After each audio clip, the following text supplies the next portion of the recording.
realisht rezultati i zgjedhjeve më ka bërë që të vazhdoj të jem skeptik për mundësinë e një zgjidhjeje, pra të ngërsit cilën kemi kaluar. Dhe po ashtu bisedimet një farë forme mashton këtë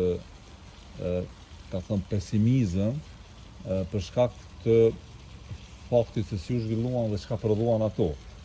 Ishte e natyrshme që takimi me Partinë Demokratike të Kosovës të përfundoj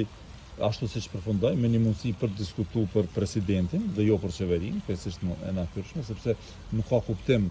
që të ketë një koalicion në këtë fazë qeveritar mes zotit Kurti dhe PDK-s. Ai është ndërtues si figurë politike mbi dikotominë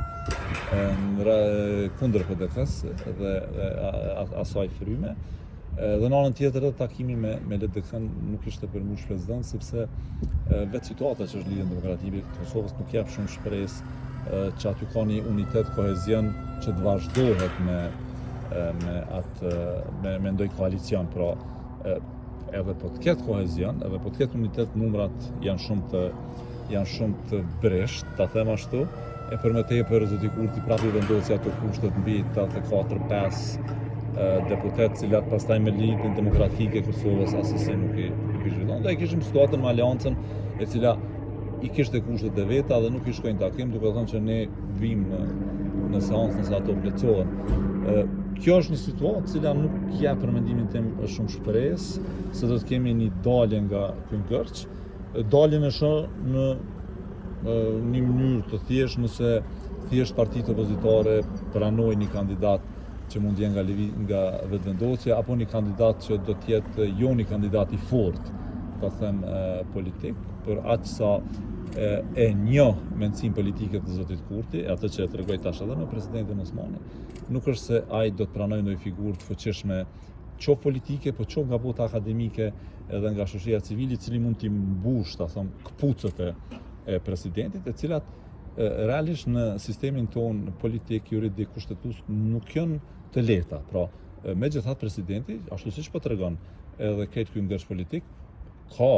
kompetenca, është një balancues i pushteteve, por që ka kompetenca në disa fusha, sidomos në fushën e politikës jashtme,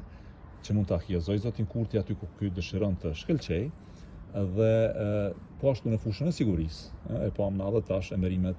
në AKI, në Agjencinë Kosovare të Inteligjencës. Pra janë dy fusha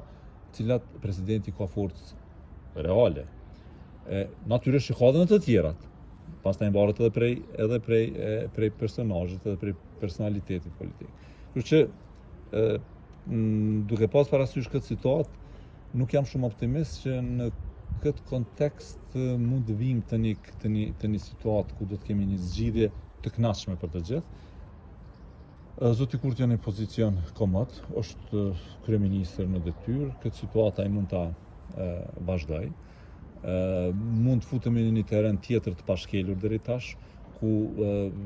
partia kryer me zotin Kurti mund të vazhdojë, vetëvendosja mund të vazhdojë, procedojë me zgjedhjen e presidentit, me zgjedhjen e kryeministrit, pas zgjedhjen e presidentit, që jemi në një situatë të pashkelur ku ushtrues tash kuvendarja, kryetari i kuvendit apo kryetaria e re e kuvendit bëhet prapë ushtruese e detyrë e presidentit, një situatë që nuk kemi qenë më herët. Edhe kjo mund realisht na fus në një tjetër ngërç juridik kushtetues, sepse partitë opozitare mund ta dërgojnë lëndën e kushtetuese, a do duhet zgjidhej presidentin së pari apo jo, e tjera.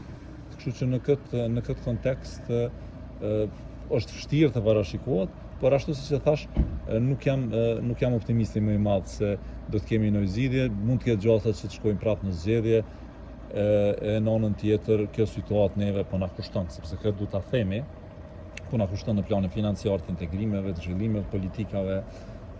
dhe ne nuk po e shohim që jemi duke jetuar në status quo dhe duke jetuar në status quo ne po shkojmë prapa. Shqipëria i mbylli 3 kapituj, dhe ne tash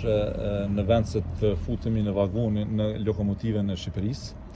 ne po mbesim fatkeqësisht me Serbinë, e cila po shohim çfarë ministre pat me këtë deklaratën fashiste të fundit, dhe ne pra edhe në këtë procesin e integrimeve jemi mbrapa, e kjo po them do të na kushtoj shumë edhe në jetën e përditshme